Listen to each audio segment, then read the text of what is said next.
నేను తొర్రూరులో నాకు ఇల్లు ఉన్నది, తొర్రూరులో నాకు ఆఫీస్ ఉన్నది. నేను ఎప్పుడు తొర్రూరులో పండుకుంటాను. మరి నా తొర్రూరులో ఆఫీసులో నన్ను ఉంటానంటే కూడా నుంచి తీసుకొచ్చి ఇక్కడ పెట్టారు, నర్సులపేట తీసుకొచ్చారు.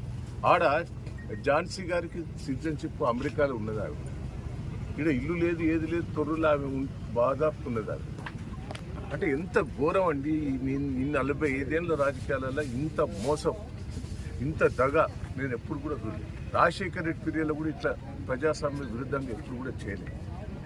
కానీ ఇప్పుడు ఎందుకో ప్రజాస్వామ్య విరుద్ధంగా నాకు రాజకీయాలలో ఈ కక్ష సాధింపులు చేయటం వల్ల రాజకీయాల్లో ఉండాలన్నా తప్పుకోవాలన్నా ఏంది ఇంత గోస ఏందండి? ప్రజలు నాకు పట్టం కట్టారు.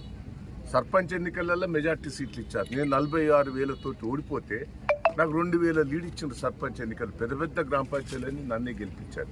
ఏదైనా మున్సిపాలిటీ కూడా మెజార్టీ వచ్చింది. ఇంత ప్రజాస్వామ్యంగా వచ్చిన దాన్ని ఇంత దౌర్జన్యంగా చేస్తాం. నాకైతే బాధ ఉన్నది, నాకు ఏడుపు వస్తున్నది. అసలు రాజకీయాల్లో ఉండాలన్నా, రాజకీయాల నుంచి తప్పుకోవాలన్నా అనిపిస్తుంది.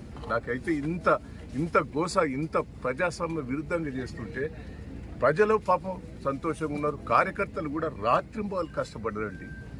మా కార్యకర్తల కష్టం చూస్తే అయితే నాకు బాధ అనిపిస్తుంది.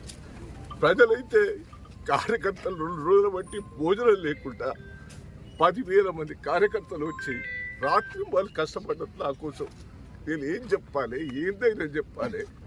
ఎట్లా ఇంత విరుద్ధంగా చేస్తా అంటే రాజకీయాలలో నేను ఉండాలన్నా పోవాలన్నా నాకైతే బాధ ఉంటుంది. దయచేసి ఏంది ఈ దౌర్జన్యం? పోలీసు వాళ్ళు కూడా దయచేసి ఇట్లా చేయటం కూడా మంచిది కాదు. కేసీఆర్ని చూస్తే ఒక పక్క అభిమానం, మహేంద్రని చూస్తే అభిమానం ప్రజలు.